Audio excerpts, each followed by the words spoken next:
So do you want to be like this guy? Well, not this gesturing guy. I mean this guy in the clip. Do you want to be like him? Then keep watching. Ah, I knew you'd come to stand before the Elden. What a sad state of affairs. I commend your spirit, but alas, none shall take the throne. And I guess high hopes for us that we continue to struggle.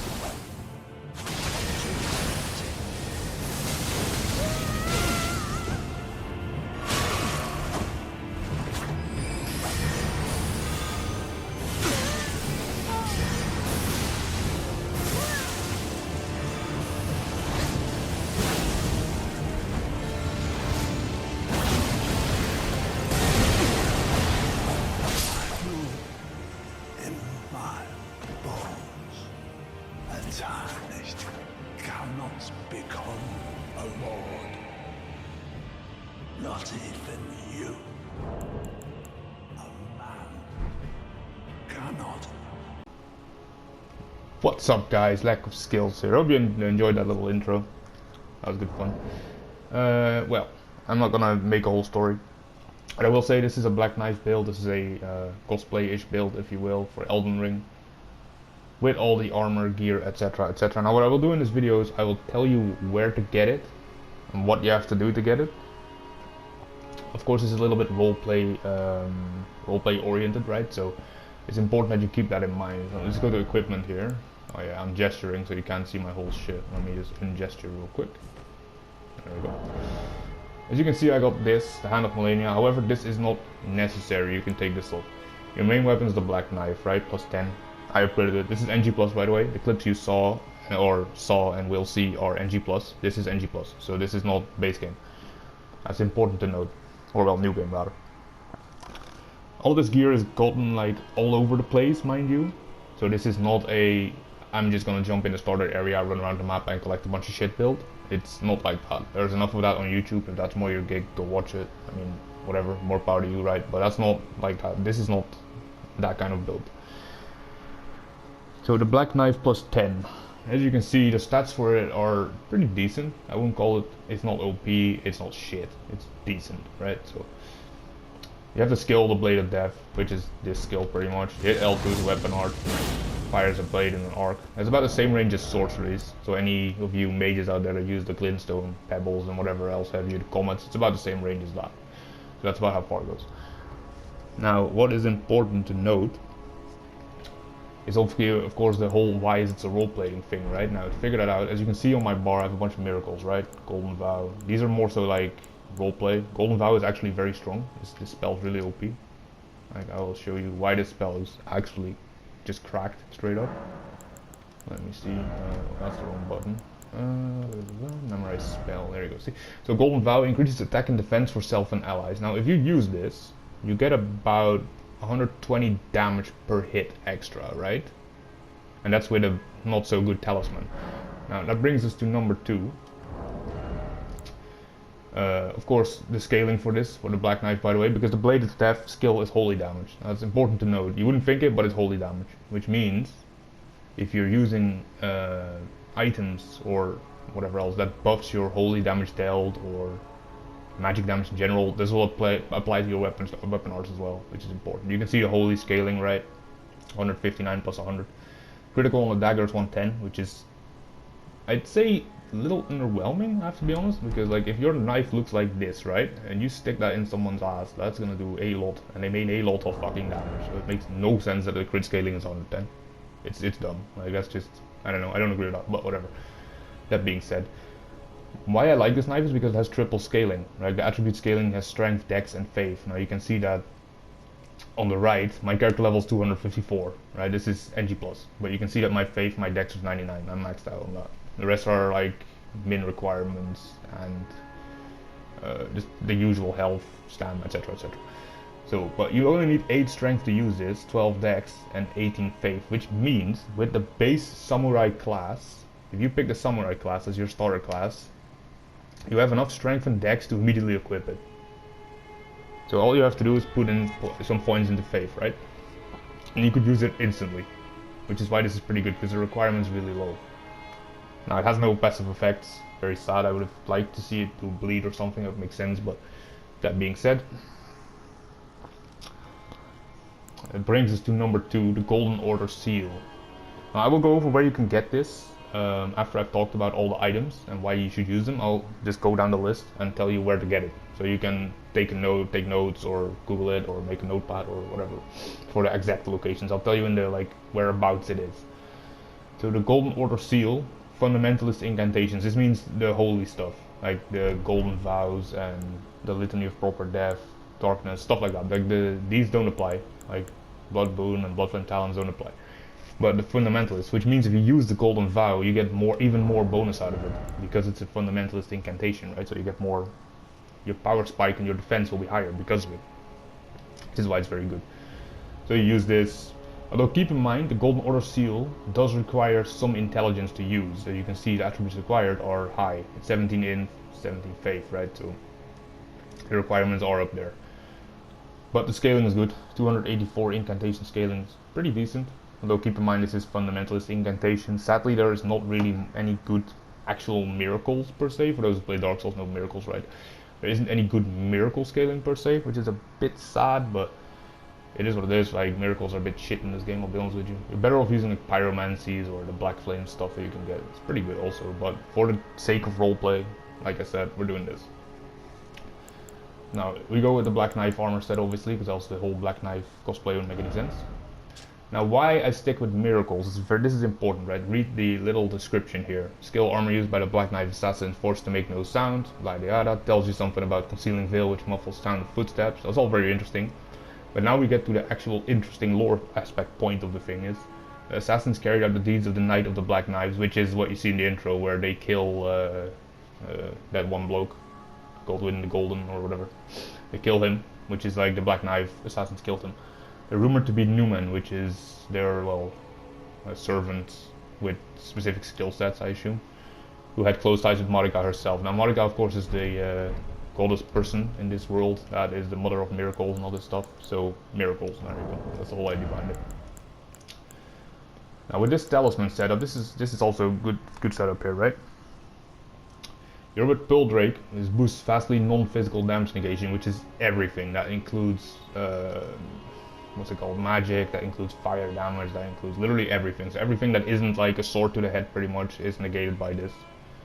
Then you use the Faithful Canvas's Talisman, raises the potency of incantations. Keep in mind this isn't faith, this doesn't boost faith, this boosts the power of your incantations.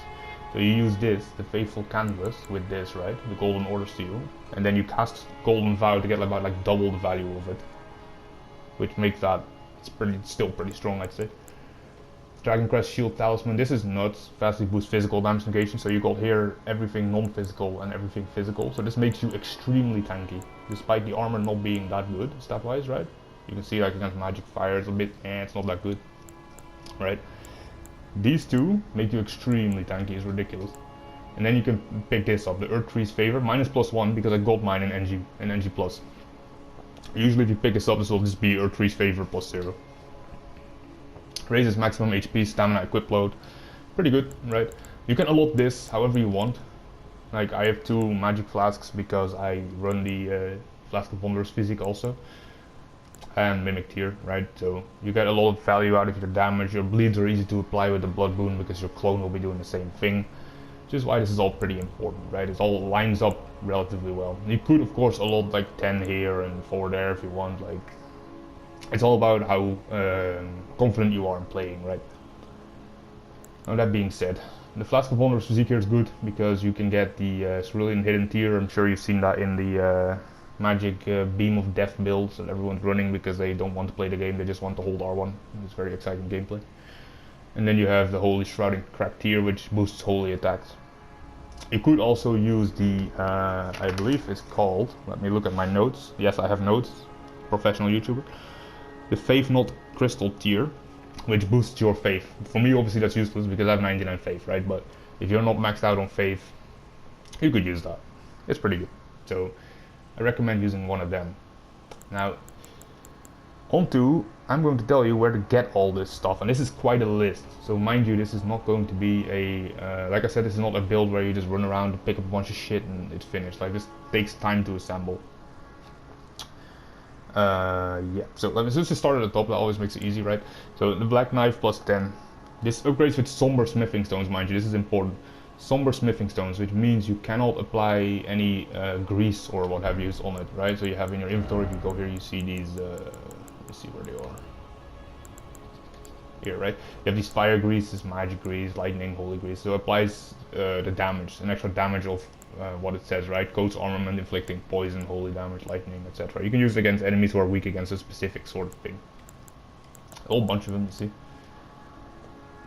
What is important is that any weapon with somber smithing stones, like the black knife, cannot be, you cannot use like these weapon resins on them, as they were called in Dark Souls 3, they were called resins, right?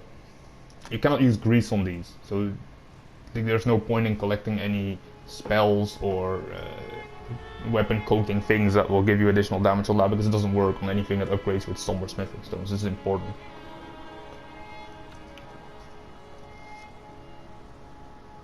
Yes, so now I've about to cover the basics, so we're moving on now as to...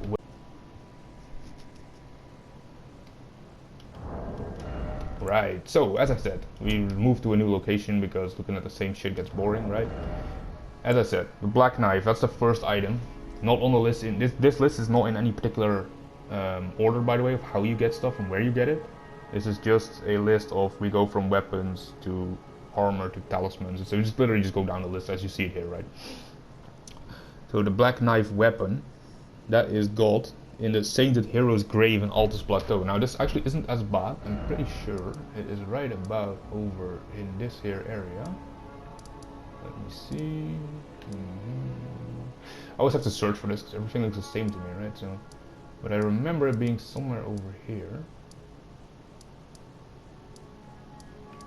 We try to find it for you guys so you don't have to go running around like an asshole. Ah, here, let's see. So the Sainted Hero's Grave. This can be accessed by going to this grace here, the forest spanning bridge. You can get here by just following this road, right? You can go into this cave, kill the boss. Actually, you don't even have to go in the cave. You kill the boss in front of the cave, and he will drop the blade for you. Now the next thing is the armor set, of course. Now the armor set is a little bit trickier to get. It's right over here in Ordina Liturgical Town under this bridge. Right there at the bottom. Now the problem with this is that this area is not accessed easy. You have to get the Holic 3 medallion first before you can get to this area. And to this town consequently. So you have to do quite a bit to be able to get here. That's why I said this is not a run around and pick up shit build. You're gonna have to kill stuff, you're gonna have to collect stuff to get to areas to get your build together. That is just the way it is. Now let's see. That's pretty much the armor. This actually, the Golden Order seal, this is relatively easy to get. You probably have this.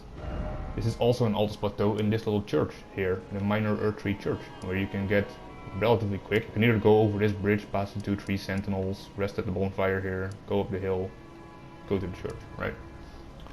Or you can come from the north if you went past Mount Gelmir. You can just go down here into the town. You can still go up this bridge and then this way, so wherever you come from it's still accessible. And that puts us onto the medallions, or talismans as they're called in this game. So we covered this, right? The knife, the seal that you will use, and the armor. Talismans. Now I will say there's a lot of variables with the talismans. You can use whatever you want, right? That being said, I have this equipped. The Pearl Drake Talisman number 2, of course. And the Dragon Crest Shield. Those are two very important ones, because you will see, I'll put in a clip at the end of the video where I'm fighting Malekith the Black Blade on NG+, right? And that dude hits pretty damn hard if you get hit. So I will put that at the end of the video so you can see that how tanky you actually are with that setup, because I got hit quite a bit in that fight. This armor set, like, it doesn't give you very good negation, like at all, right? It's not insane, it's a pretty mediocre armor set, to be honest. So the Pearl Drake Talisman plus 2, you get this in Miquella's Holic 3 location, which is again in the same spot as this place, right? So to get to Miquella's Holic 3, I'll say that real quick because it can be pretty difficult, is that you get the puzzle in this little town. You solve the puzzle in the town where you get the armor, right? Go up this bridge, there's like a teleportation device thing. That puts you over here, in the tree, right? Just run through the whole tree. The exact location, it's behind behind an enemy, I think, behind one of the tree avatar dudes at the end of a bridge, if I remember correctly. That's where you get it. And you have the very helpful Dragon Crest Shield Talisman, which gives you a lot of physical damage negation. Now this is found in Farum Azula, which is a very endgame area, mind you. You have to kill the fire giant over here to be able to be teleported there. That's this place, right? Looks like you get it on a piece of rubble near the end of it. I think it's close to the Dragon Temple's rooftop. You jump down a little bit and then somewhere over here, I think, it's on a little rock. That's where you get it. The Erdtree's Favor. This is a little harder to get because this requires you to kill a relatively tough boss. The other one's not so much. You can just kind of go to the area and just like pick it up and run pretty much, right? This requires you to kill a boss. The Erdtree's Favor +1, and that boss is in the sewers. And that is the Cathedral of the Forsaken, which is in the sewers. That's where the boss is. And there's like a chest behind him. Okay, I'll travel there and show you. There's a chest behind the boss that you can open, and that will have the Erdtree's Favor medallion. And that about covers the mandatory stuff. And of course the Faithful Canvas Talisman, you can interchange this. This is completely optional, you don't have to do this. See, if you kill the boss here in this little room, in my opinion the room is too small to fight him, but whatever. He's in this little, it's in this chest here. You just open this chest and that's that, right? The Faithful's Canvas Talisman is found in the Celia Crystal Tunnel, which is also a pretty early game area. So this, you can actually start with an incantation build on your samurai if you would like to, right? With the Uchi Katana and the little bit incantations, or you can play the Confessor. And the Celia Crystal Tunnel that is found right about, let me see, I think it's around here somewhere. That's not it. Am I capping? I think I'm capping, guys. Wait. Am I capping? Yeah, it's right here. It's in Khalid. This is actually relatively easy to get to, because this is the place you get teleported to, I think, if you entered into the, in this place, Dragonburn Ruins. Your character gets snatched by a teleportation trap here. It puts you here. There's a bunch of annoying, painful enemies. And it's right here, so you get teleported like into this place, into this tunnel thing, and then when you come out, you come to this town pretty much, right? So it's found in that tunnel cave thing. What's also good is if you're one of those people that like never gets hit in this OP, you can use this. Let me see, where is it? The Ritual Sword Talisman. So this raises attack power on your HP's full, right? So if you don't ever get hit, you should just use this, simply because your damage goes up, right? However, again, this is another place that it's difficult to get to. It's in the Lux Ruins, in a chest after the boss. And what that means is you're gonna have to kill another boss. Now, Lux Ruins, I don't quite remember where this is, but I'm pretty sure if you Google it, you can find it. Like I said, I'm just gonna go over it, so you guys know where to find it, like about the same location, right? Let's see, Cerulean Amber Talisman is also pretty good if you're low on the mag, right? Let me see, you can find that over here. Or the Amber Medallion, sorry. Vastly increases maximum FP. Now you can find this over here.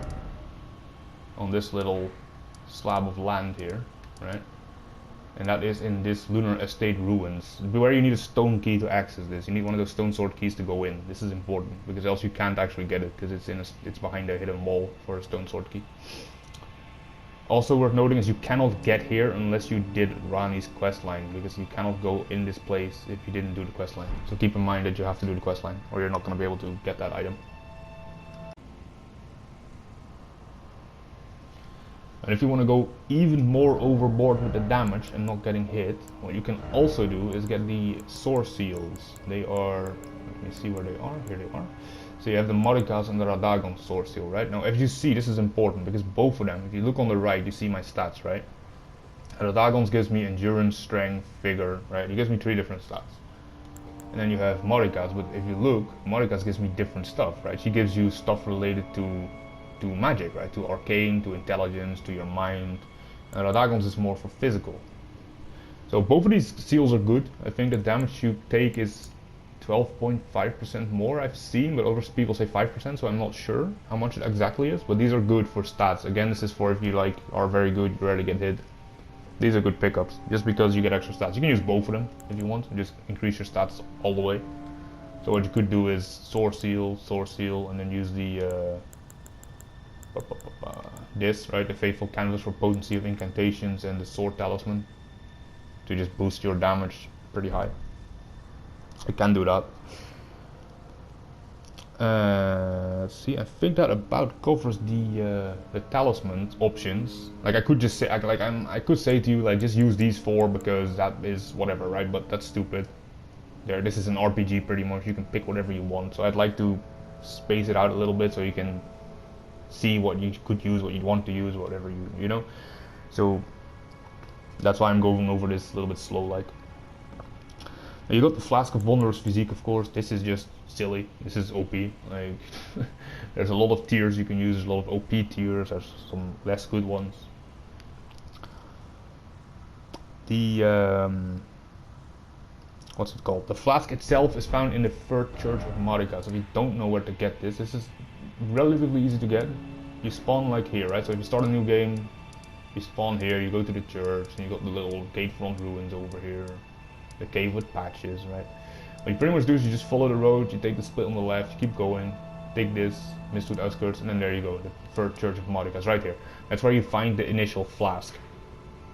Right, so even if you are a new player and you're watching this, I highly recommend you pick that up, because it gives you 2 tiers right away that I think give you a little shield for 1 hit and slowly regenerate HP. So this is a good pickup. Like, this is definitely a really good pickup, so I recommend you do it. And then with the tiers, what you can use is what I have, of course, the Holy Shrouding Crack tier. This is holy attacks, but you can also just use the one that gives you magic attacks.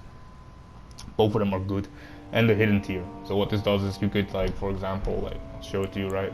Chuck this, you go Golden Vow, put this down, right? Roll away, sneak behind the pillar. Throw some nasty stuff at them. And all of this didn't cost any mana, right? Because of it. Because I used the little flask, so you can see my FP is still full. Because of this.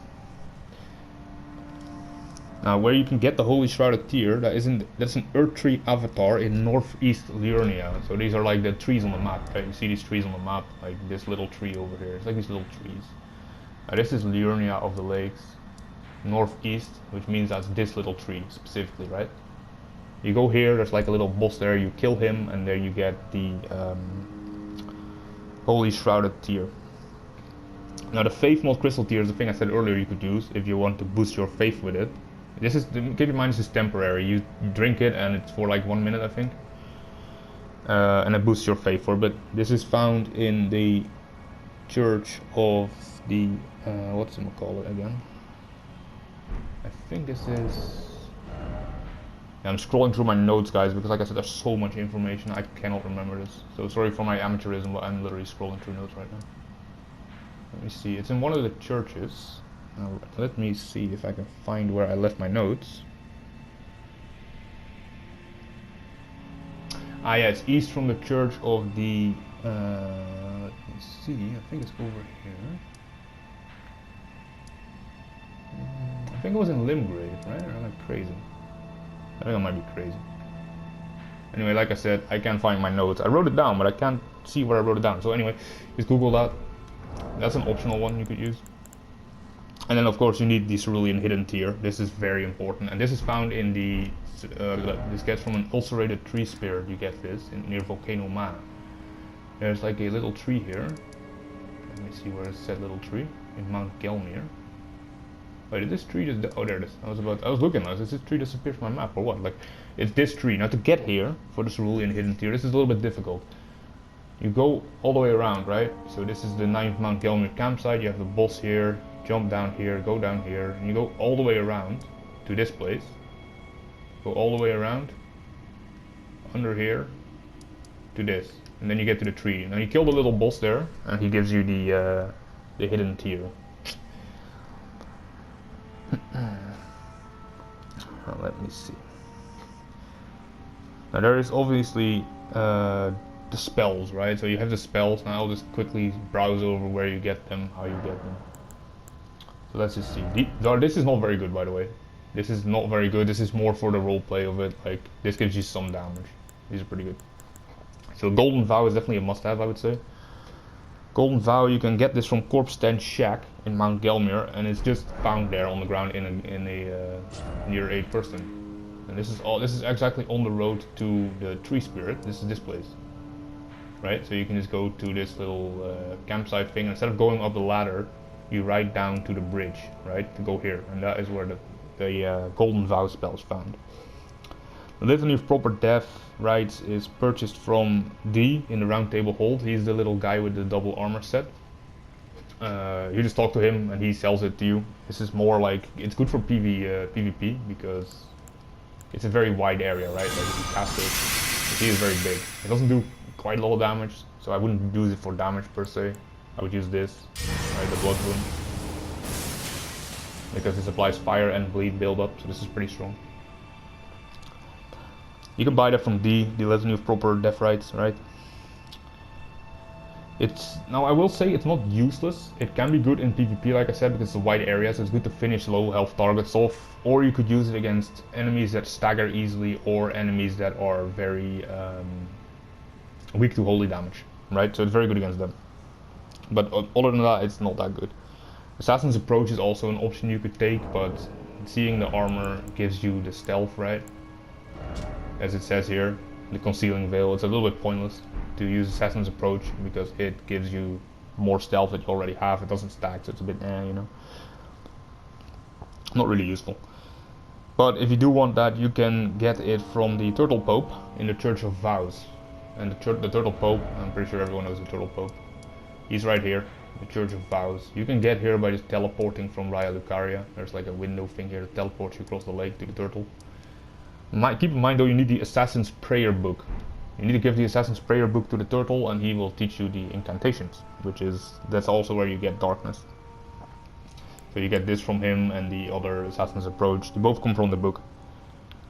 But give it to the Turtle Pope. Let's see. Ah yeah, the Bloodflame Talons. That's funny because this comes from this room. You kill the boss, you get the Bloodflame Talons and the amulet in this chest, which is a 2-for-1, if you will. Blood Boon is a little bit harder. Blood Boon requires you to go to this place over here. The what's it called? The Dynasty Mausoleum thingy, and you have to defeat Bloodlord Mog, and that guy is a bit of a pain to fight. He's pretty difficult, but he gives you the Blood Boon as a boss soul exchange weapon. And we've moved again. Scenery is good, guys. I like scenery. So. Moving on, the Ashes of War, or not Ashes of War, the Summoning Ashes, right? The Mimic Tear, for example. I'm not gonna say don't use Mimic Tear because it makes the game easy, or whatever all the elitist gamers say. This is a build for fun. This is not meant to be OP. This is not any of that other shit, you know. If you want to use Mimic Tear, use it. It's in the game. Doesn't matter. You're not a lesser person because you use Mimic Tear. It's fucking bullshit. Just whatever, like, ignore the haters, right? Use Mimic Tear, it's good. It summons a copy of you, pretty much. Keep in mind this costs you a heal to use, pretty much, because you summon it, that costs you 600 health, so you have to use a Crimson Flask pretty much to heal, right, because you're going to be half HP. You can find this in Nokron, the Eternal City, which again requires you to kill Starscourge Radahn first. Now he can be found over here. You go into this little castle and you talk to the Jester. He gives you the quest, go over here, kill Starscourge Radahn. Now, he will free the stars, funny enough, no cap, which will tear a massive hole in the map, somewhere over here. And that's how you get to Nokron Eternal City. Also, why are there so many bloodstains near the Turtle Pope? What even happened? Now, Mimic Tear is found deep in the city itself, which is pretty difficult. I'll try to point it out for you where it actually is. So this is here is Nokron City, right? And on this second playthrough I haven't gone here, because I didn't do Rani's quest, because I did that as my first ending. So you go into the town here, like that, you go here. Now, Knight's Sacred Ground is where you find it, and it's in a chest somewhere behind the stone sword key wall over here somewhere. Right? And to get here is you go up the bridge, and you go down. There's like a bonfire over here, and there's another bonfire over there. And that's how you get into the Knight's Sacred Ground, where you also have to get the Finger Slayer's Blade for the Rani quest. So if you're doing the Rani quest, you'll run into the Mimic Tier Ashes by yourself. It's not too bad to get to. What you can also do is if you're going full roleplay, like full tryhard roleplay, you can use the Black Knife Tiches Ashes, which is, let me show you where they are. I always have to search, here she is. Summons Black Knife Tiche, right? Which is pretty much a Black Knife enemy from the game that you've seen or may not have seen. And summons pretty much one of them that fights at your side. It uses the Blade of Death weapon art as well, and among other stuff. She's pretty good. I'd say she's one of the best Ashes in the game. Next to Mimic Tier, they're probably one of the best ones. And she can be found at the Ringleader's Ever Jail. This again requires you to kill a boss, and again, funny enough, requires you to do Rani's quest, or you can't get there. This is over here, the Ringleader's Ever Jail, right? This is after the Cathedral, the Moonfolk Ruins. And you go up this place. And you just go down here. You can literally go from here, like from the church, down this path. This is below the map, by the way, so don't take this viewpoint as you can go there. This is below the cliff. So you follow this road, just go this way, down here to the Ringleader's Ever Jail. Kill the boss, and the boss will give you the ashes as a reward. That's how you get them. Now, of course, there's great runes, right? You also have the great runes. So what I would recommend is using Godric's great rune, simply because it gives you stats across the board, right? It's always good. What you can also do is use Morgoth, that gives you a lot of HP. So what you could do potentially is not put any points into health, like at all, and then use Morgoth's Great Rune instead. Although keep in mind that it requires you a rune arc to keep your health buff up, so you need a rune arc to keep it activated. Godric's rune is obviously just gotten easily from killing Papega Godric. He's like right here in Stormville Castle, right? Go in here, kill Margit, go through the thing, kill Godric, get his rune. Then you go through the courtyard here, over the bridge to this tower to activate it.